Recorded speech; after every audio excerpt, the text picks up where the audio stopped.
બનાવની વિગત એવી છે કે આ ગુનામાં જે મરણ જનાર છે એ મોહમ્મદ નનાભાઈ ગાંચી જે જે જાલમપુરીની ચાલી શરદપુરના રહેવાસી છે, એ ગઈ તારીખ 10/2/2025 રોજ રાત્રે જ્યારે કાલુપુર ખાતે આવેલ ઘી બજારની પાસે આવેલ યુનાઇટેડ ઓટો કન્સલ્ટ નામની દુકાન ના ઓટલા પાસે જ્યારે લગભગ 8-8:30 આસપાસ તેઓ ત્યાં સૂતા હતા, એ દરમિયાન ઉપરોક્ત ગુનાનો જે આરોપી છે જેનું નામ છે ભૂષણ ઉર્ફે શિવા મરાઠી, એ ઉપરોક્ત આરોપી તેની પાસે પૂછીના પૈસાની માંગણી કરેલ, જે ઉપરોક્ત જે છે મરણ જનાર તેને આપવાની ના પાડી.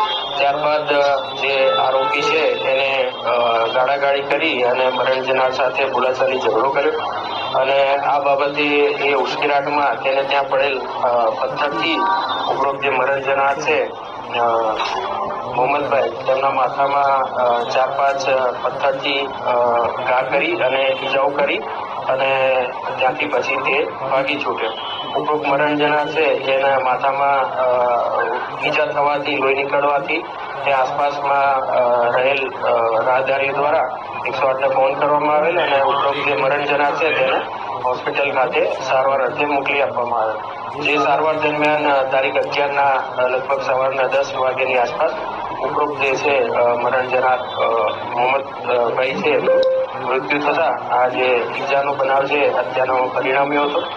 અને ત્યારબાદ જે મરણ જનાર છે તેમના મોટાભાઈ છે ઇસ્માઇલભાઈ ગાંચી, એમની ફરિયાદ લઈ અને ઉપરોક્ત આરોપી છે એને પોલીસે શોધી કાઢી અને એને અટક કરવામાં આવેલો છે અને હાલમાં જે ગુનાની તપાસ છે કાલુપુર પોલીસ ચલાવી રહ્યા છે.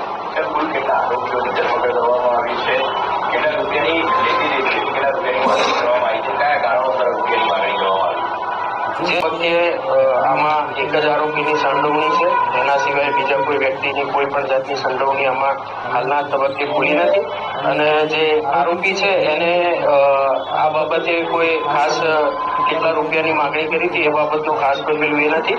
ઉછીના પૈસા માંગ્યા હતા, તો ઉછીના પૈસા જે મરણ જનાર છે એને આપવાની ના પાડી, એ બાબતથી પછી આ બંનેની વચ્ચે ઝઘડો થયો. તો કોઈ અગાઉની લેતી દેતી હોય એવું કોઈ હાલ ધ્યાન ઉપર આવેલ નથી. બંને જે આરોપી અને મરણ જનાર છે એ બંને છૂટક મજૂરી કરતા હતા અને બંને કાલુપુર વિસ્તારમાં ઘણા લગભગ 2-2.5 વર્ષથી એકબીજાના સંપર્કમાં હતા અને બંને જે છે એ છૂટક મજૂરી કરી અને ગુજરાત ચલાવતા હતા.